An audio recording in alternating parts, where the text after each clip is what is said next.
नमस्कार। The truth के इस अंक में मैं प्रीति पांडे अपने दर्शकों का बहुत स्वागत करती हूं। तो आखिरकार वित्त मंत्री निर्मला सीतारमण ने आम बजट 2025-26 के लिए पेश कर ही दिया। इस बजट को पेश किए जाने के बाद जहां पक्ष यानी कि केंद्र की तरफ से खेमा इस बजट की भूरी भूरी प्रशंसा कर रहा है। हर वर्ग का ख्याल रखने वाला बजट इसे करार दिया जा रहा है।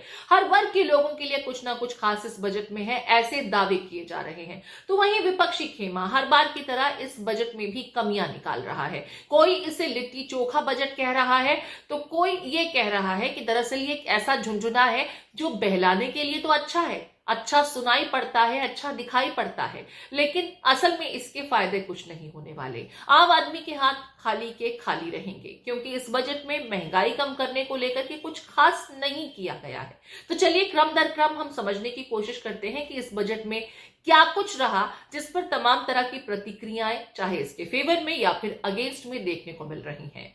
वित्त मंत्री निर्मला सीतारमण ने इस बजट में यूं तो बहुत से बड़े ऐलान किए। किसानों के लिए जहां किसान क्रेडिट कार्ड से लेकर के बाकी तमाम अलग अलग योजनाओं का जिक्र किया, लेकिन इसमें सबसे महत्वपूर्ण ये था कि 3 लाख से 5 लाख किसान क्रेडिट कार्ड में अब आप कर्ज ले सकेंगे। काफी मदद मिलेगी किसानों को इससे। इसके अलावा भी कई ऐसे इंस्टीट्यूशंस के सेटअप किए जाने की बात की जिससे कि कृषि का स्टैंडर्ड बेहतरीन होगा, बढ़िया होगा और किसानों का उत्थान होगा।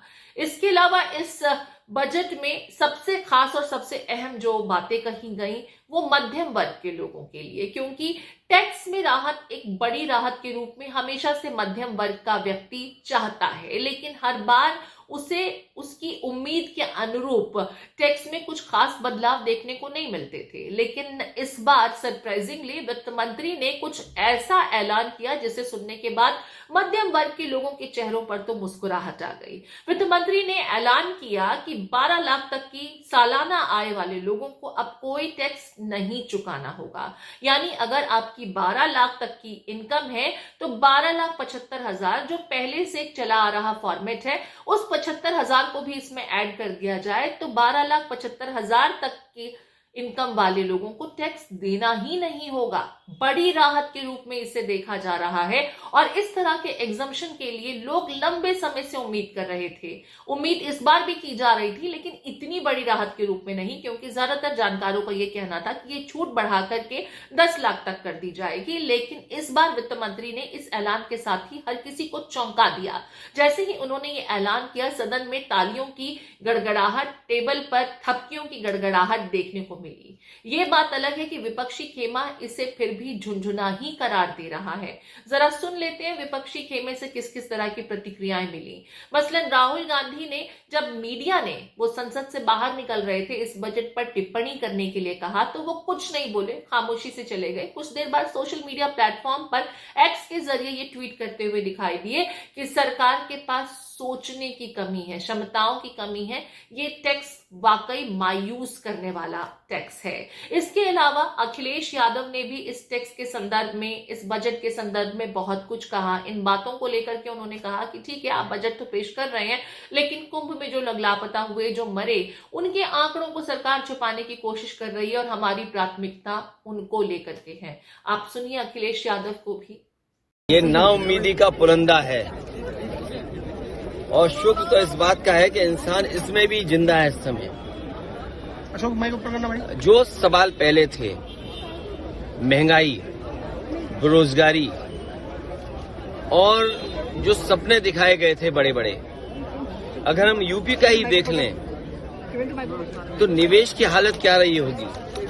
और जो बातें आंकड़ों के हिसाब से बड़ी बड़ी कही जाती हैं, जो इनके प्रोजेक्ट चल रहे होंगे, वो प्रोजेक्ट कोई समय पर पूरा नहीं हुआ है इनका। अब मान लीजिए सरकार बचानी है तो अच्छी बात है कि बिहार को, आंध्र प्रदेश को कुछ विशेष पैकेज या विशेष योजनाओं से जोड़ा गया है, लेकिन उत्तर प्रदेश जैसा प्रदेश जो प्रधानमंत्री देता है, क्या वहां के किसान के लिए कुछ बड़े फैसले हैं? किसान की फसल की पैदावार, उसकी कीमत के लिए क्या कोई इंतजाम है? कहने को तो याद होगा आप सबको कि पिछली बार कहा था कि मंडी और एग्रीकल्चर इंफ्रास्ट्रक्चर के लिए स्ट्रेंथन करने के लिए लाखों करोड़ रुपए हैं। अगर वो इंफ्रास्ट्रक्चर स्ट्रेंथन हुआ था तो इसका मतलब किसान की आय दोगुनी होनी चाहिए या किसान की आय बढ़नी चाहिए थी, वो तो नहीं बढ़ी। तो किसान के साथ संकट पैदा किया इन्होंने, बेरोजगारी इन्होंने बढ़ाई है। 10 साल में जो इतनी बेरोजगारी बढ़ गई उसको कैसे कम करें, और वो भी आधी अधूरी नौकरी से। अखिलेश यादव को आपने सुन लिया, और ऐसा नहीं है कि ऐसा कहने वाले वो अकेले हैं। इस बजट में कुछ भी नया नहीं है। गौरव गोगोई को भी हम आपको सुना देते हैं, कांग्रेस के बड़े नेता हैं, सुनिए वो भी क्या कुछ कह रहे हैं। जहां तक बजट पे आए, ये वही पुराना बजट है जो पिछले 10 सालों से हम सुनते आ रहे हैं, जहां पर शब्दों के अलावा न गरीब को कुछ मिलता है, न किसान को कुछ मिलता है, न मध्यम वर्ग को कुछ मिलता है।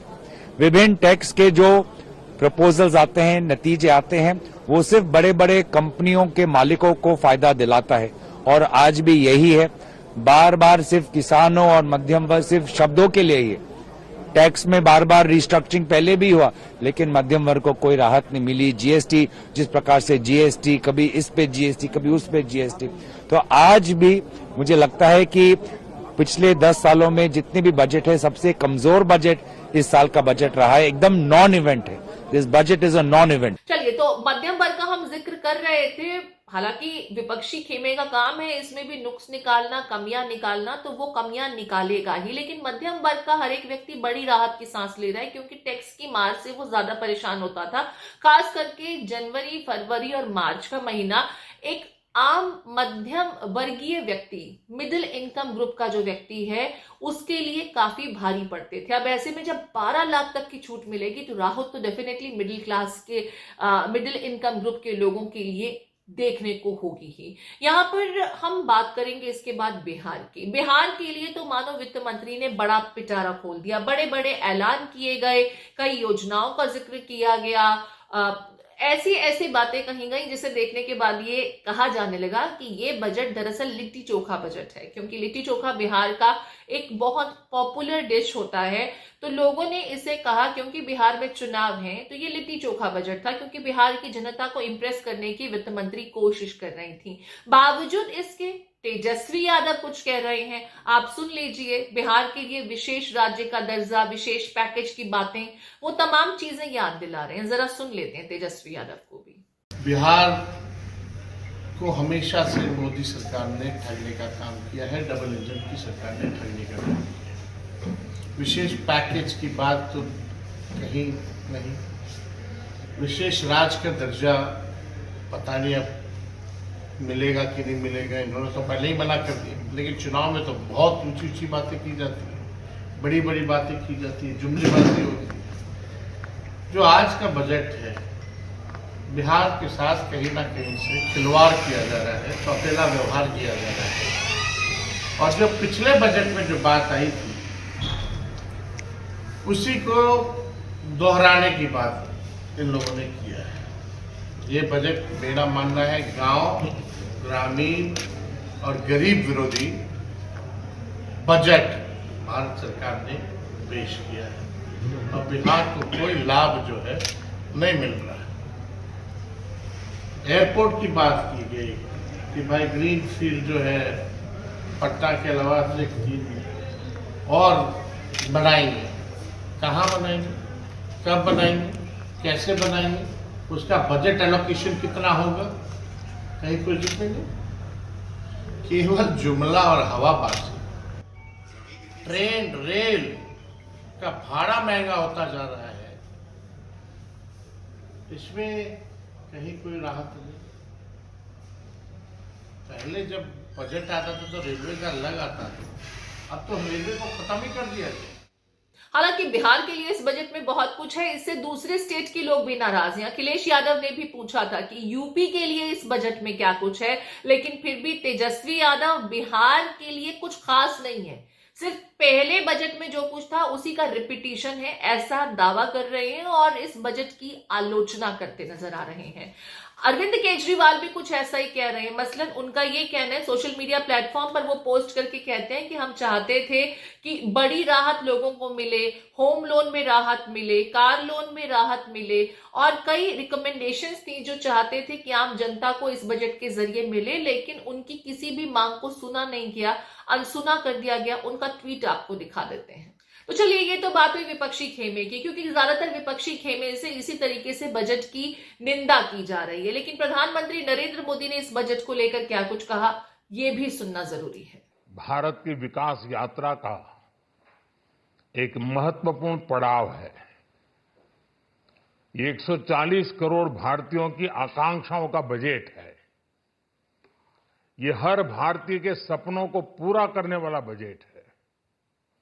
हमने कई सेक्टर्स युवाओं के लिए खोल दिए हैं। सामान्य नागरिक विकसित भारत के मिशन को ड्राइव करने वाला है। ये बजट एक फोर्स मल्टीप्लायर है। ये बजट सेविंग्स को बढ़ाएगा, इन्वेस्टमेंट को बढ़ाएगा,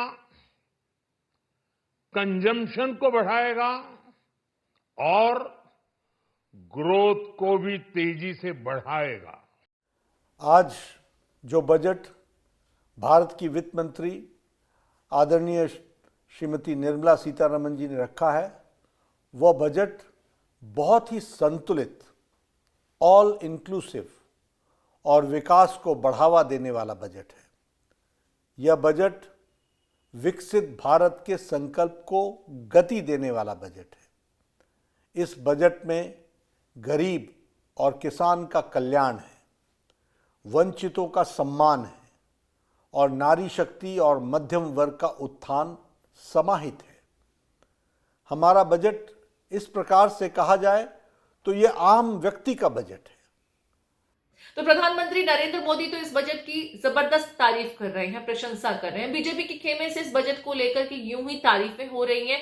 कई और लोग भी हैं जो बजट की भूरी भूरी प्रशंसा कर रहे हैं। कुल मिलाकर के आप इस बजट को किस तरीके से देखते हैं? क्योंकि इस बजट में किसानों के लिए काफी बड़े बड़े ऐलान किए गए। IIT, मेडिकल, इससे जुड़े हुए क्षेत्र की अगर बात की जाए तो सीटें बढ़ाने की बात की जा रही है, इंस्टीट्यूशंस के सेटअप की बात की जा रही है। जहां तक कैंसर की दवाइयों की या अन्य दवाइयों की बात की जाए तो उसमें भी बड़ा ऐलान किया गया है। कस्टम ड्यूटी से उसे फ्री रखा गया है। टीवी इत्यादि जैसी चीजें अब सस्ती हो जाएंगी। ऐसी बहुत सी चीजें हैं जिसको इस बजट में जब जोड़ा गया तो ये कहा जा सकता है कि हर वर्ग को मद्देनजर रखते हुए इस बजट को तैयार किया गया। लेकिन विपक्ष आखिरकार क्यों इस बजट में कमियां निकाल रहा है, या उसे इसमें क्या कुछ त्रुटियां दिखाई दे रही हैं? आपके कमेंट्स का इंतजार रहेगा।